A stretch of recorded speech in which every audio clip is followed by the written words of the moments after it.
In the last video, we have seen that how we can get the value from the previous row. And I got one question regarding how we can repeat the same index for all the other countries, right? Because in the last video, we just filtered the country by US. So what happened if we have a lot of other countries? The index for every country should begin from 0. So here you can see another data set. The name is cases groups. And here you can see we have different countries, date and confirmed cases. And now if I apply index column from 0 to onward, so here you can see the index is being started from 0. And let me zoom it a little bit. And if we scroll down, so here you can see in the row number 78, the number of cases are 444. And then the another country, Albania, the index is, it is just ongoing, right? 77, 78, 79, and so on. And our requirement is we need Albania to be started from 0, and again when the new country will come, the index will begin from 0. So how we can solve this problem? You need to understand one thing. If you go to the view and the advanced editor, so here you can see the Power Query editor has generated one function. So this is the code that is generated by the Power Query editor, and here you can see one function, add index column. So add index column requires one table, like removed other columns. Here you can see this is the table that Power Query has passed to add index column. So we need some kind of table, and let me cancel it. So we have to apply grouping here. Here you can see group by. Click group by, and then we have to select on which column we need grouping. It's a country column, and the name of the column you can write anything like country groups, and you have to select all rows here because we need complete table against each country. For example, here you can see Afghanistan, and when we group this column by country, then we should get one table. You will see as we go further. So it is better to learn while performing these steps. So let me click OK.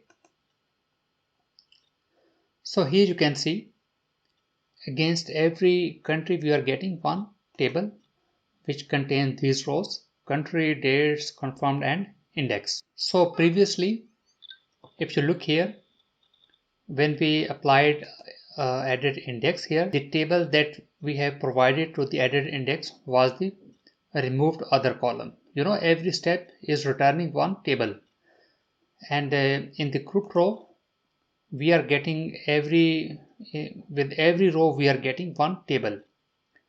So we have to run the index column function against each row, and in every row this function will get this table as an input, and then it will generate index started from the 0. For this we have to click the add column, and then we have to click on the custom column, and here you can write like a new index group.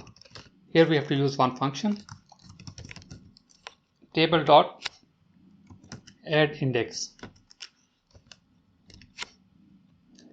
This is the function name, and then we need to provide the first the column on which we did this grouping, the this is the country groups, that because we need to provide here one table, and the country groups is returning a table, but the country region is not returning a table, it is returning one column, and here it is returning the column country groups that contain tables, right? So we need to double click here. So we need to add quotations here because there is space inside, and then in the start we need to write hash sign. Okay, so this is the table, and then the second parameter will be is the name of the column, like new index, and then we have to, the starting index will be from the 0 and the increment is 1. So that's it, and now we need to click OK.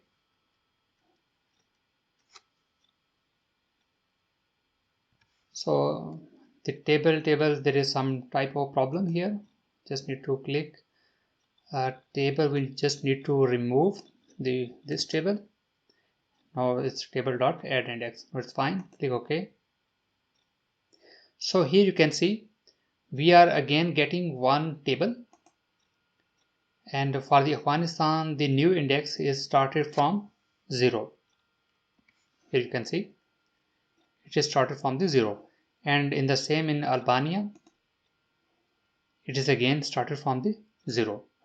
So what we need to do now, we just need the required columns. So which column we need? We need a date and confirmed the new index, right? So click OK,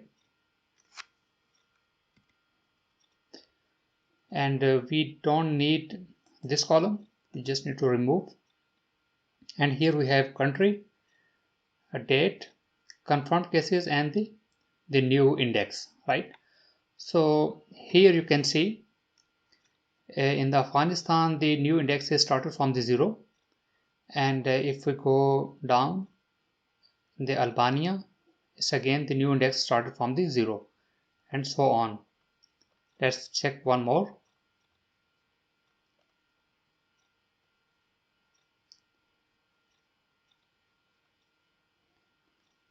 So see, the Algeria is finished at 77, and the new index is started from the 0 for the Andorra, for this country. And so in this way you have seen that how we can repeat values in different groups, and this approach is very useful to solve a lot of business problems. So here you can see um, how important is to learn Power Query M language. Why we need Power Query M language? As we have here, you can see different Power Query editor functions here, like add row, remove row, and then we have group by, and many more, right? So we can use this graphical interface as well, but this graphical user interface is not enough, right?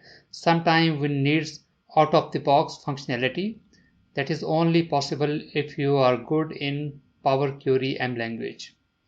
So like if we want to perform the same stuff that we did, the repetition with each groups, we did manually, because we know the functionality that how we can how we can do the grouping and how we can do the index manually, and we know the underlying theory, and we know the language, the function, and it is very easy for us to perform different operations on data, and we can get the data in the format that is according to our requirement. So if you like this video, please subscribe our channel, and if you have any question, please write in the comment box. Thank you.